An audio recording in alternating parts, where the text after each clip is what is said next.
Goeienaand, Eden FM luisteraars. Dis nog 'n episode van ons het Koppe Bymekaar. En vanaand het ons 'n spesiale gas saam met ons wat ek toevallig leer ken het ook hier in Oudtshoorn en ons gaan vir u voorstel aan Daniël Evrard. Goeienaand Daniël. Goedenavond Hans. Ik is Daniël, ik is Belg en ik woon sinds 28 november 2018 in Oudtshoorn. En ons zit hier een gasthuis, zo ons raken een beetje bekend hier. I've got accustomed to your Afrikaans, but it might be that for those listeners that don't know your accent, it might be a struggle. So, yeah, we got to know each other a few years back through cycling, and the other day you were saying that, you know, for our program, Ons het Koppe Bymekaar, it would be useful to also maybe speak to a foreigner that came to settle in South Africa, and here we are. We listened to your remark, and but maybe if you could just talk a little bit about, you know, before you came to South Africa, and what did you do? How did you put food on the table? And so I saw my light in 1964. So that's 58 years ago in Belgium, in Turnhout. And I grew up in a normal household, went to school. When I was 16, I did the hotel school, so it's hotel management and that kind of stuff. Then I worked for, when I actually ended my school, I first did my military year. It was obligated in Belgium to do a military at least 1 year. And then afterwards I went working in a restaurant for 12 years. In the meantime, when I was 15, I met my school girlfriend, where I still married with. So after 43 years. Yeah. Then after, when I was 12 years in the hotel business, restaurant management, I had a hobby, and that was cycling, mountain bike. And yeah, after my career in the hotel business, I started my own bicycle shop, and I had my bicycle shop for 26 years. Then after 26 years, I had seen it all in the business, and I thought, yeah, we have to do something else, because my average working day was 14 hours. I had a huge shop. I have 12 people working for me. It was nice, but 14 hours a day for 26 years, that doesn't work. So I talked to my wife. She was a nurse for 33 years. She also was fed up with her work. The last 15 years she worked part-time. And then, yeah, we said, what are we going to do for the next 15 years with our lives to our pension? And because I'm out of the hotel business, we decided, or we talked, and then we decided to open a guest house. First, the idea was to open a guest house in Europe, because yeah, it was closer to home, closer to our friends.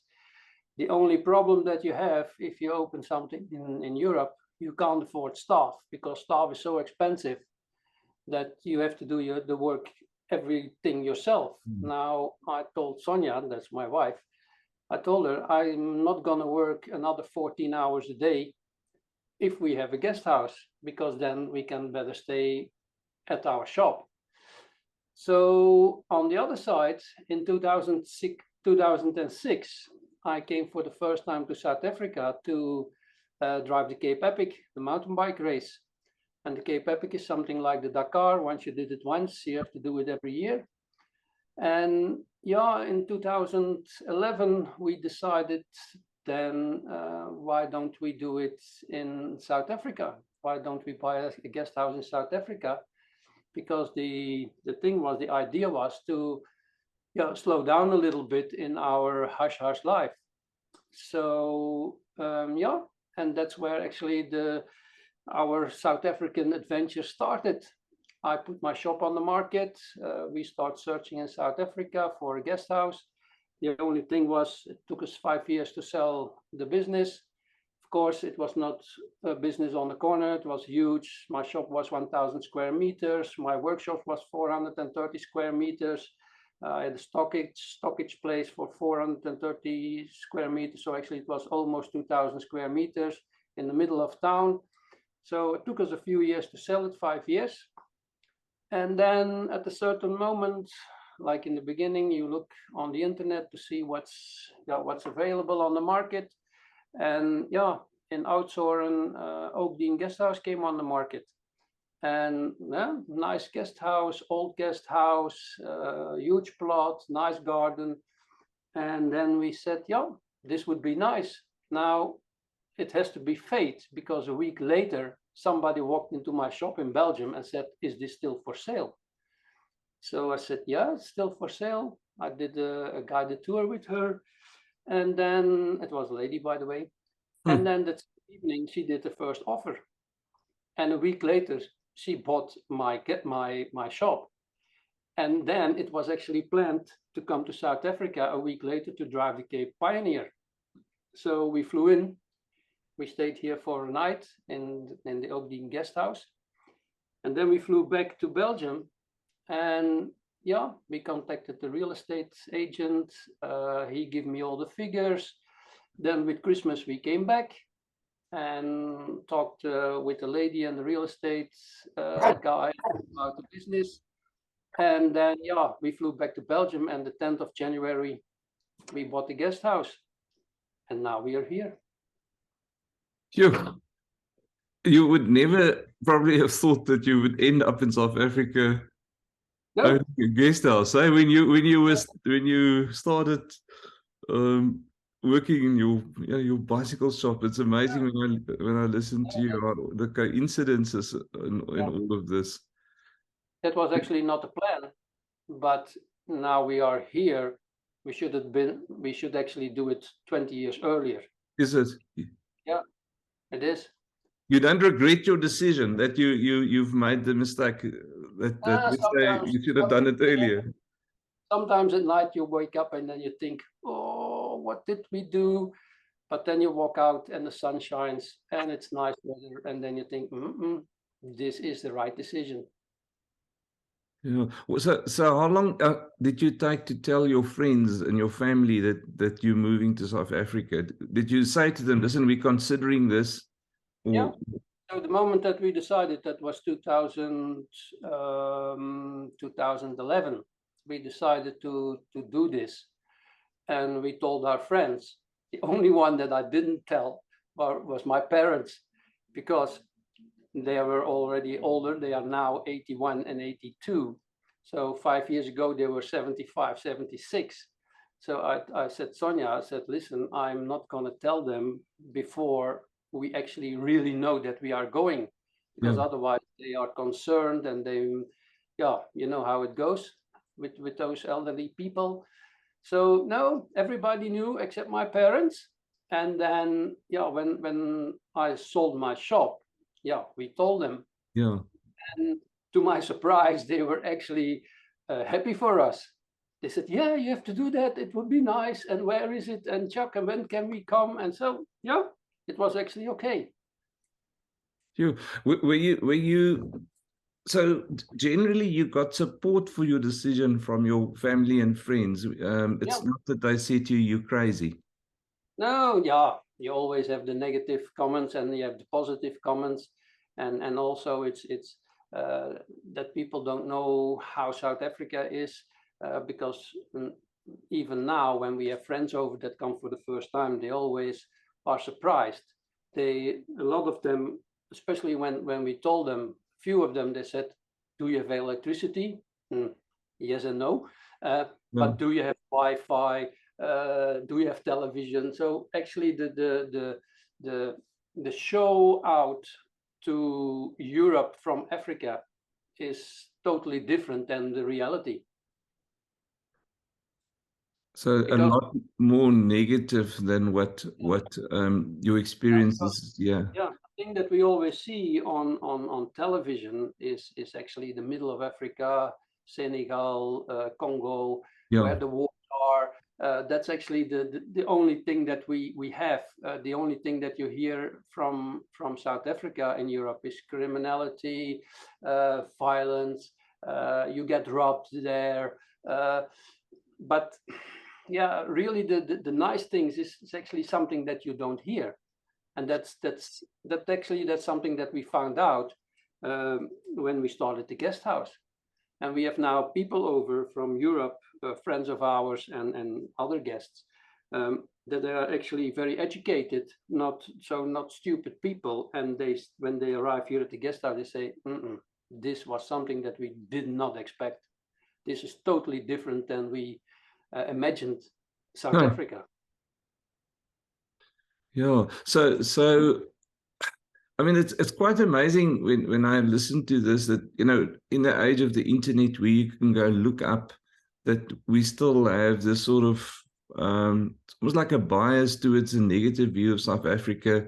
I mean, like the politics and the things that make the headlines clear, that is very negative. But yeah, and if so go they're on Google, surprised with the experience that they have here and they have in Oudtshoorn.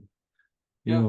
And for yourself, you've been to South Africa how many times before you bought the guest house?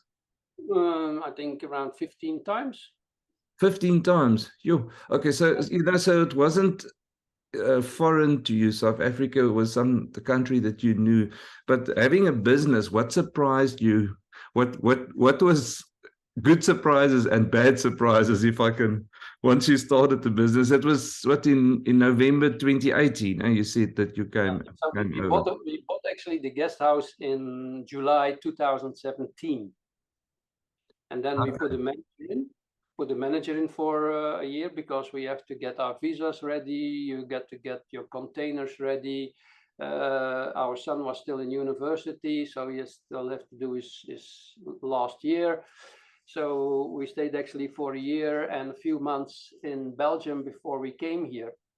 And once we are here, our manager stayed for another 3 months, and it was arranged like that. So, and then he left, and then we took over. So he introduced us in the first 3 months to our own guest house, actually, and to the system, how everything works. Yeah. Now, the nicest thing in South Africa, especially in Oudtshoorn, I don't know anywhere else, but people are very friendly.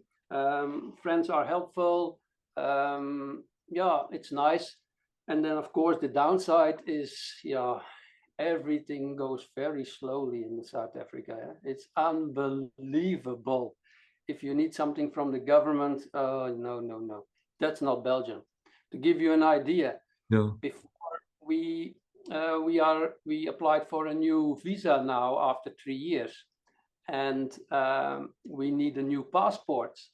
So to give you an idea, we went on a Friday to the embassy in Cape Town just to get our biometrics and a photo taken and fill in the papers. Next week, Thursday, they phoned me that our IDs were already in Cape Town. So that means Monday, Tuesday, Wednesday, Thursday, they were here.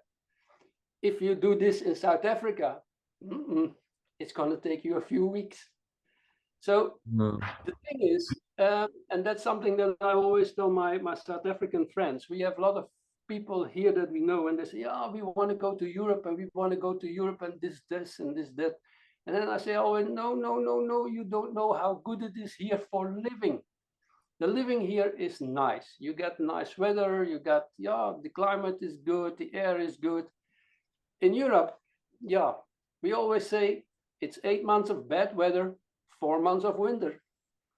So you wake up and it rains for 4, 5, 6, 7 weeks on a row. The air is always green, and then you got a few days of sunshine in the summer, and that's it.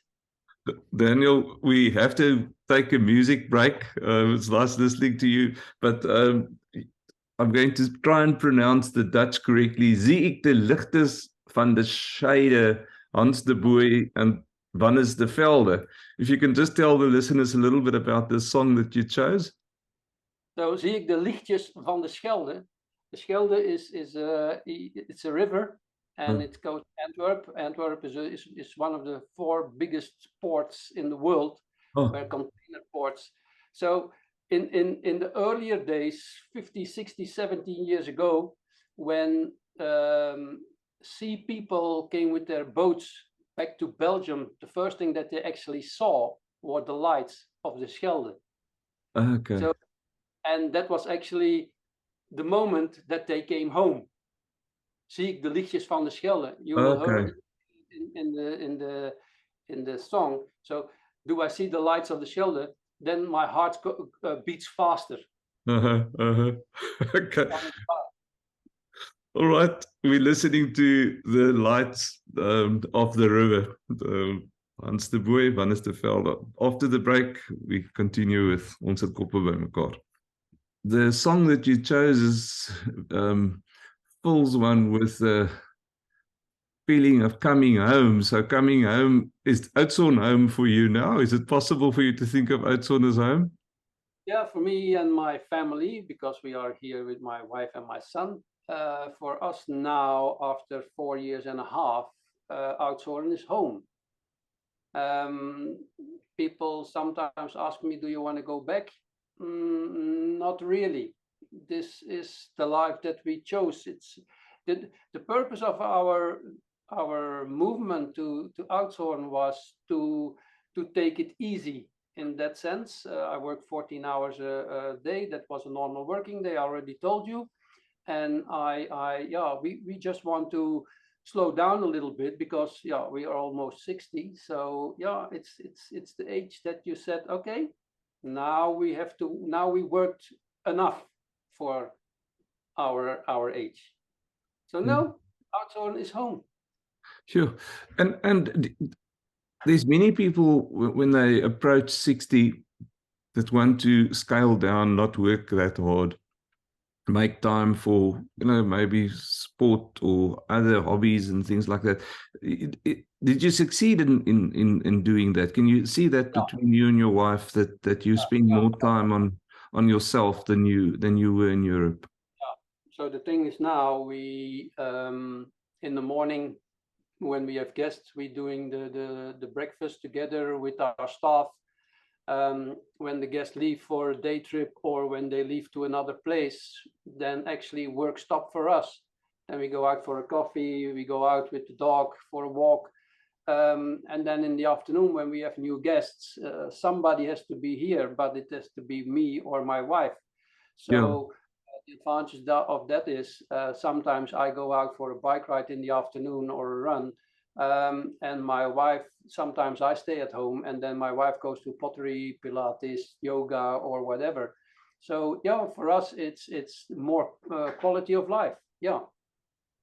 One sees quite a bit of people from Europe buying guest houses, and I guess that is sort of at the heart of why they do it, to try and get a better quality of life. And I think the weather, as you said earlier, maybe you can share with the listeners when you were cycling, preparing for the Cape Epic, what gear did you wear to keep you warm? Because you had to train during your winter months, for the Cape Epic. So the Cape Epic is always in March, so that means we have to train in the European winter. Now the European winter is not the South African winter. We have snow, we have hail, we have wind, we have cold. That means that at night it freezes -5 and in the daytime it still freezes -2. And that's sometimes for weeks and weeks. Now, if you enter a Cape Epic, you have to train. That's the point. Otherwise, it doesn't work. Now you can train on your static bike in-house, but after an hour, that's it. But you have to train for the Cape Epic. That means at least 4, 5, 6, 7 hours on the bike. So now in winter, we have special clothing. That means that we have gloves and jackets and trousers and shoes that operates on a battery. So you charge actually like your cell phone, you charge your clothing before you ride. Then you put everything on, and there are buttons on. So you can actually, the volume of your heating, you can choose yourself. So to give you an idea, we have gloves, you put them on heating, and they stay warm for around 6 hours. If you want it warmer, that time shortens. If you want it colder, that time gets longer. So actually, when we get on our bike, it's like, yeah, we are fully charged up, and then you go out for a bike ride just to get to the cold. And then on the other side, of course, when it rains, we have very, very, very good rain jackets. I have one here in South Africa with me. To give you an idea, it was around 4,500 rand for a rain jacket. Yeah. I still have it here, but it's a jacket. If you put it on and it rains, the sweat that you produce in your rain jacket don't stay in your rain jacket. So yeah, it costs a lot, but on the other side, because we rode a lot in the rain, yeah, the investment was certified. So yeah, that's how we did it. Oh, when I hear these stories, I'm so glad that I'm living in Oudtshoorn. I think Yeah. I'd rather deal with the heat Me and too now. Me too now. Yeah. than the cold. Yeah, but okay, so you started then in basically in 2019 as running your own guest house, and then a year later there was on the radio, on the TV, there was news about this new disease, COVID. Maybe if you can, I think the tourism industry, we can say, was the hardest hit worldwide. By that. The tourist industry was hit very hard. Unfortunately, the South African government didn't pick it up very quickly. That actually the tourist industry was one of their biggest poles to stand on. It generates around 30% of the income of South Africa. Now, when COVID hit, we were we have to close down our guest house for 3 months, and then it was only provincial travelers. That was bits and pieces, a few representatives of companies that stayed but didn't count. Then at a certain moment, it was interprovincial traveling. So that means that people from all of the country could travel. The downside of that was that a South African is not a European. A European, he cooks all year, cleans all year his house, do the laundry, everything. And when a European goes on a holiday, they want to do nothing. So that means they want to sit on the table, the food has to be on it, and when they're done, they leave. They don't clean the hotels, they don't clean, that's hotel business. Now a South African, he cleans a year, he makes food a whole year, and when they go on holiday, they go on camping or self-catering. So we as a guest house, we didn't actually have South African guests or less South African guests. There are still South African guests that travels like Europeans. So it took us actually 2 years that our income was actually gone. And we, like a lot of our colleagues, we lost a lot of money. A lot of them went bankrupt, especially here in Oudtshoorn. We had a few hotels that went bankrupt, a few guest houses. I think it was, we had 92 guest houses, and I think 18 of them are not opening anymore. Also, people that were older that say, yeah, we are now 50, 75, okay, now we're closing and it stops.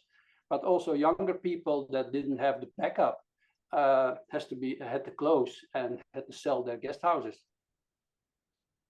This was actually a bad time for us.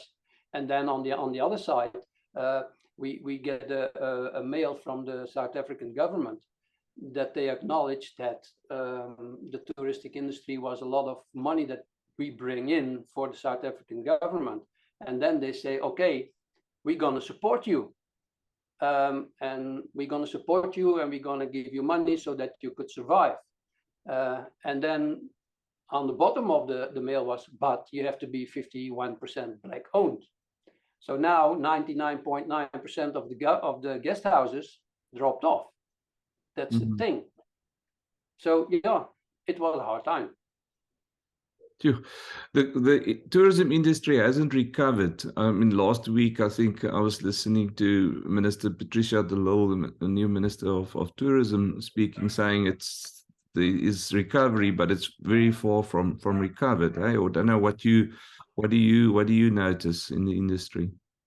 Now, after COVID, especially this season, that's true now. It was a good season, but it was not the season from before COVID. So now we hope, especially for next year, now with the rand, that's in our advantage. Now that the rand is so cheap, we hope that a lot of people will travel from Europe, America, Australia, New Zealand to South Africa, because for them it's very cheap to come here.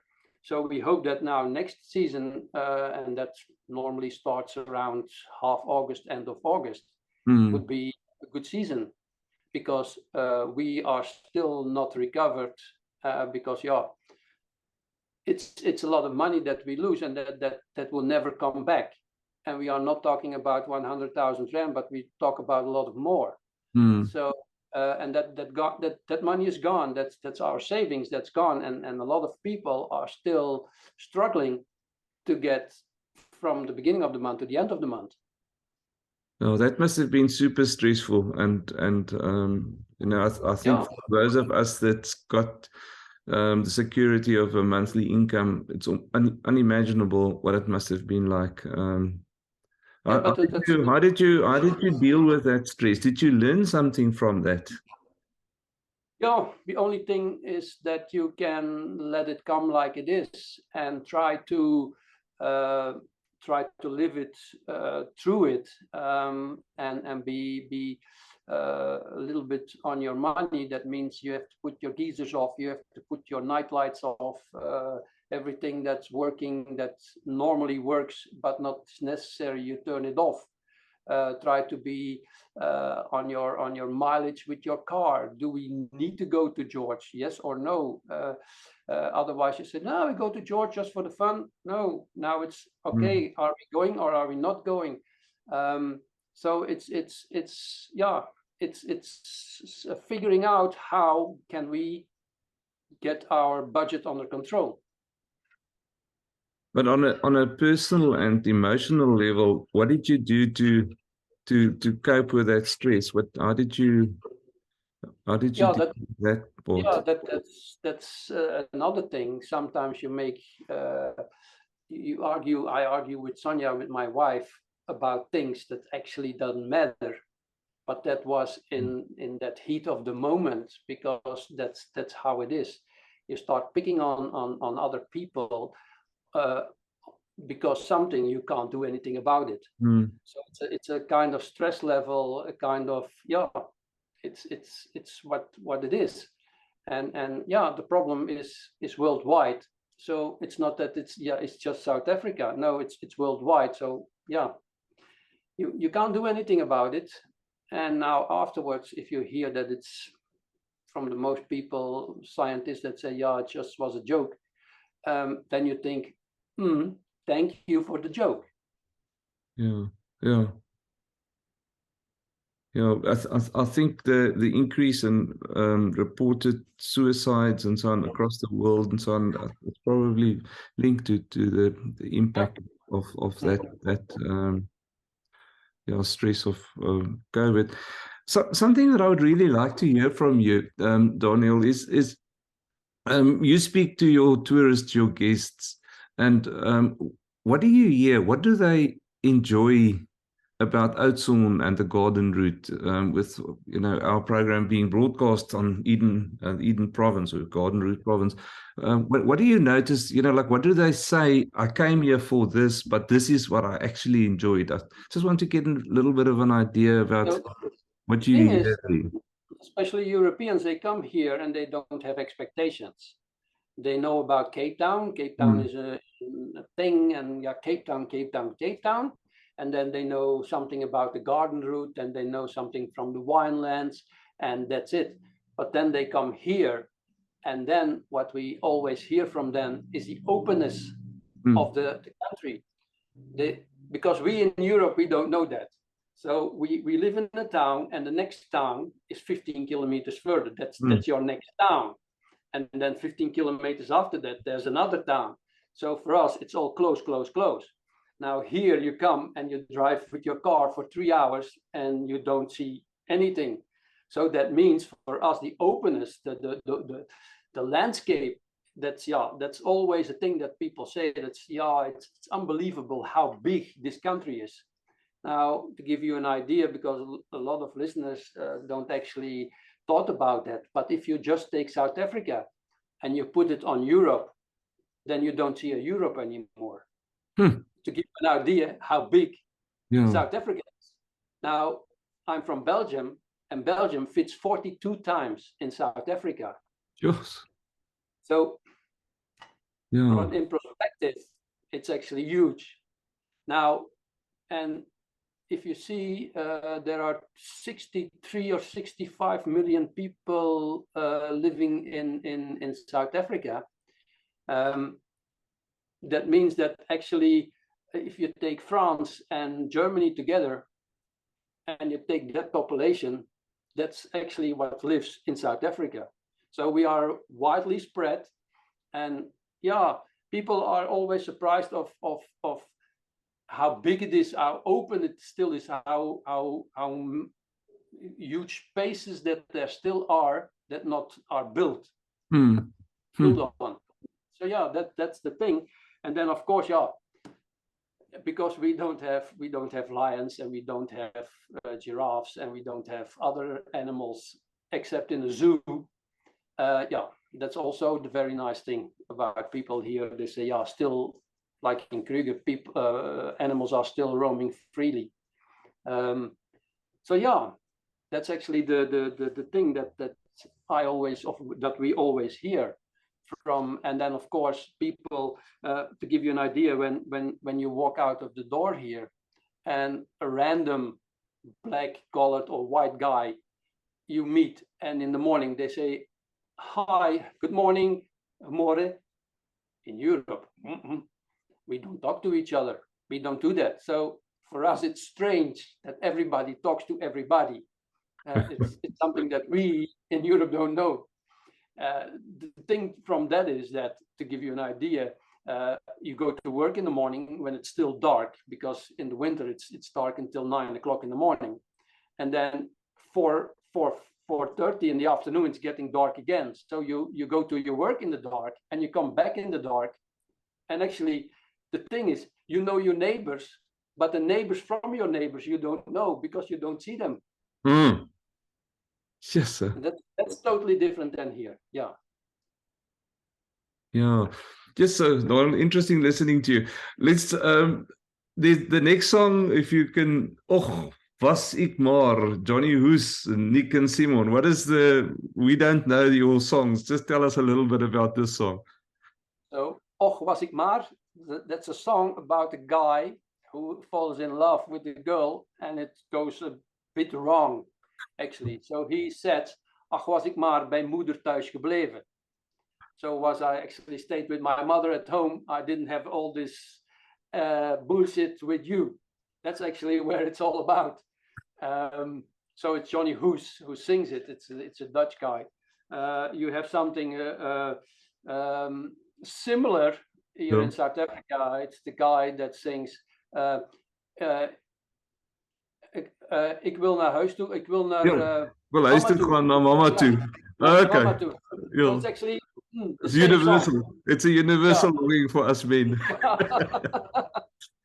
Okay, we listen to the guy longing for Wel, ons is nou almal groot mense en ons moet ons eie potjie krap. Ons kan nie meer terug gaan na mamma toe nie. Daniel, what did you find funny in South Africa? What do you still not get your head around? You know, culturally, whatever. What do you find funny about South Africa? Funny about South Africa is that the mentality of the people is totally different than the mentality in Europe. like I told you earlier, people greet each other and they invite each other. When I arrived here, I had to pick up some pool seats in George, but I had a Hyundai E20. It's a small car, so I couldn't pick them up. So I asked one of my friends, hey, I have to pick them up. How do I do it? And then they just said, yeah, just take my bakkie. And I think, huh, just take your bakkie? And that's something, yeah, in Europe, that's not working. This is my car. You don't drive my car. So it's strange that people are so open. Like I bought myself a new car, and not a new car, a second-hand car, but it's a bakkie. And the lady where I bought it from, she had a spare tire that already was stolen twice. So now she put a chain around it with a lock. Now when she dropped off the car, she said, listen, there's a chain around that spare tire, but I lost the key. So now I just WhatsApp one of my friends and I said, listen, do you have a grinder or a chain cutter? And he said, yeah, I will look into it. 10 minutes later, the doorbell rings and a guy from his work was standing here, said, I have to cut a chain. And then I think, now he's sending somebody who's working for him to cut a chain that's on my bakkie. So that's strange. That's something that we don't know in Europe. So yeah, that's something that yeah, for us it's the helpfulness. The people invite you in their home. Yeah, it's strange for us. It's strange. It was. We have to adapt to that. Yeah, I guess it's almost like you wonder, what is it that people mean? You know, you can actually become a little bit suspicious. You know, like if they greet you, what do they want from me? Yeah. In Europe, if you have something like that, like the chain, or then you think, okay, they want something back. And here, no, it's normal. They just no, that's a thing. Yeah, that's strange for us. Do you think in your parents' day in Europe it was more like this, like it is here now? When you hear these stories. Yeah, if I see, because I lived at least 50 years in Europe, if I see how the mentality in Europe changed, like the last 40 years and even the last 5 years that we were in Europe, it changed a lot. Of course, I always tell people in South Africa it's easy living, and then they look at me and they say, no, it's not easy living, and then I said, yeah, it's easy living. Yeah, but if we go abroad, you earn more money. Yes, you earn more money, but you pay a lot more. To give you an idea, in Belgium, you pay 53% tax on your wages. And then a big bread costs you 60 rand. And a liter of petrol costs you 36 rand at the moment. So the expense that you have is much higher. Massive, a small we call it a shoebox. It's an apartment with just a living space and a kitchen and a bathroom, and you have to get your bed out of the seat. That thing that cost you around 500-600 rand, just basic thing, and then you still have to pay your electricity, your water, and everything. Now a normal house, let's say 3 bedrooms and a garage and living space, at least 17,000 rand. That's the minimum price that you pay.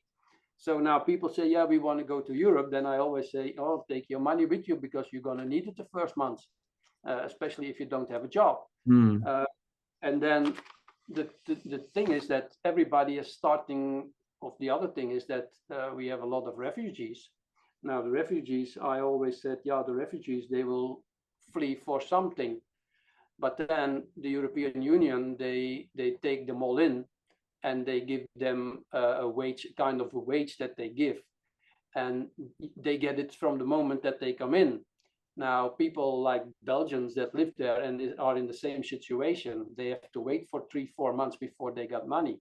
Now, people getting a little bit frustrated with that. And you see that people are starting to live on their own. And yeah, that's a thing that you don't have here. Here, people don't live on their own. They talk to each other, and that's something that changed in Europe quite a lot. So no, it's still better living here, living-wise. It's still better here. Yeah, interesting. I mean, I remember my parents when they moved to Oudtshoorn, I think it was in 1962 or so. They said they moved from the city. It was Durban, Pietermaritzburg, and KZN. Yeah, and they said that was also something that surprised them when they were walking, down the pavement. Strangers would greet them, and coming from the city. So that's a characteristic of Oudtshoorn or from small town living that's still there, and I hope that it never goes away. Ja, luisteraars, ons gesels vanaand met Daniël Evrard, wat uit België na Suid-Afrika toe geëmigreer het saam met sy gesin. Sy vrou Sonja en seun Daniël in einde 2018 en nou al amper 5 jaar hierso woon, en hy vertel net sommer so 'n bietjie oor sy belewenis van om in Oudtshoorn te woon, 'n gastehuis te bedryf, vertel oor die moeilike COVID jare. Die tyd hardloop onder ons uit, maar as ons, Daniël, ek wil, if I can ask you, what is your wish for South Africa? What is it that you wish as a country, as a nation, we can achieve, but also I think on a small scale, just in our town, in our region. So if you can try and answer that for us. Yeah, the biggest thing that I wish for South Africa is that because we are not used to that kind of thing like corruption and bribery. Here they find it normal that everybody gets money for everything. I had one of my staff members, to give you an idea, when she phoned her sister to pick up her kid at school, her sister said, "You have to pay me 50 rand." And then I think, huh? In Europe, you don't even dare to ask that. So on the other side, I hope that the government starts working better. It will take another 20, 30 years. That's the downside. Also, municipality level.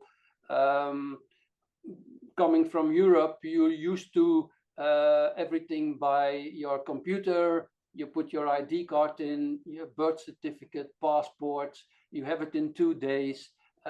Tax plates for your car. We don't have that anymore. You just get an email from the government that, hey, listen, Daniel, your tax plate is going to be expired, or your tax on your car is going to be expired. You have to pay it in a month. There's a link that you can click on. You can pay it, and the day after they said, Daniel, thank you for paying. See you next year. So it's also easy. For me, it was back to the Stone Age when you come here and you have to stand in the queue for hours to get your tax plate working, and yeah, it's that's the thing. I hope that the people of South Africa go to an easier life on government level. The other thing that we found out, that there is still something went wrong. Maybe I'm going to get comment on this one, but something went wrong after apartheid. We see a lot of incompetent people working for the government, and it's not good for the country. So I hope that one day everybody is working together. On the other side, the mentality of like, it's not my job. That's another problem that we have in South Africa. Then the looting, the throwaway of trash. To give you an idea, if you threw a paper from a square centimeter on the ground in Belgium, it costs you 1,500 rand if they see it. So there's another implementation of things like for example, the grant. Everybody is they find it normal that they get a grant. In Europe, they say, okay, if you want your grant, you have to clean up the street. So there's a purpose. On one side, your street is clean, and on the other side, the people that do that, they get their own self-esteem again. They are proud of their job, and now they have the feeling that they get paid for a job, and they find pride in their job. Now, if the day after somebody throws a paper on that part of the street, he will complain and say, hey, take it back. So that's one thing. On the other side, but that's a cultural thing, especially for us, it was strange that like in the colored and the black community, if you are a girl and you are 18 years old and you don't have a kid, then from the community out, what is your problem? Now that brings you to 78% of girls that has to raise kids without a father figure. Then I say, okay, why don't you, then they get 480 rand for a kid every month. Why don't you pay a girl from 16 years old 700 rand to not have a kid until they are 25? It will, yeah. Especially if you see in Oudtshoorn, sometimes I go to the townships to pick up my staff, and then you see the lot of kids that are running around, and then you think there's not a job now. What are those kids going to do in 10 years? So I see the problem in the distance, and that's something that South Africa has to work on. It has to work on that one, and then the government, they have to be more efficient, working together. If like we foreigners, sometimes we need papers, then they send you somewhere, you go up the chain, and then you're on the level where they told you have to be, and then they say, no, you don't have to be there, you have to go there. But those people don't talk to each other, they don't phone to each other, so you have to go down again, the chain up again on the other side, and then they say, no, you have to be. So it's so tiring to get something done here in this country, and it could be so easy. It could be so easy. Yeah, it must be very hard, knowing that it doesn't have to be like this. But that's the thing. In Europe, we used to, if you need something, it's done in a day, 2 days. And to give you an idea, I already told you, we have our passports in 4 days from Belgium into South Africa. Now, if you go here for your passport, it takes you a few weeks. So how is this possible? But it is what it is at the moment. Then sometimes you hear that people that work for the government doesn't have fax papers, don't have cartridges for their printers. Then I think, this is not going to work. If you can't provide your basic service to the public, what does the public has to do? So no, it's difficult. It's difficult for us. Daniel, I think you were focusing too much on the negative stuff there, and load shedding kicked in. So on this humorous note, thank you very much for sharing your experiences with us listeners, and nice to hear that you also see positive things about living in Oudtshoorn, South Africa. I don't know whether there's any final message that you would like to perhaps give to our listeners before we say goodbye. Yeah, on the other side, it's a message to the South African people, go back to the Rainbow Nation, because that's at the moment it's going wrong. But no, it's a nice country, you have a nice country, it's a beautiful country, it's still beautiful, and make the best of it. Thank you, Daniel. And the last song, Ode aan die Vrou. I guess this is for your wife Sonia that you chose this one. No, this is more a kind of a nice song. You have to listen very carefully to the words. It's about Ode aan die Vrou, so it's actually to give the woman to put them on a higher level. But then at the end of the song, it turns over to the man. And it is a funny song. It's not long, but it's a funny song. And if you hear it, you will laugh with it. Okay. Ode aan die Vrou. Lekker week, luisteraars. Baie voorspoed.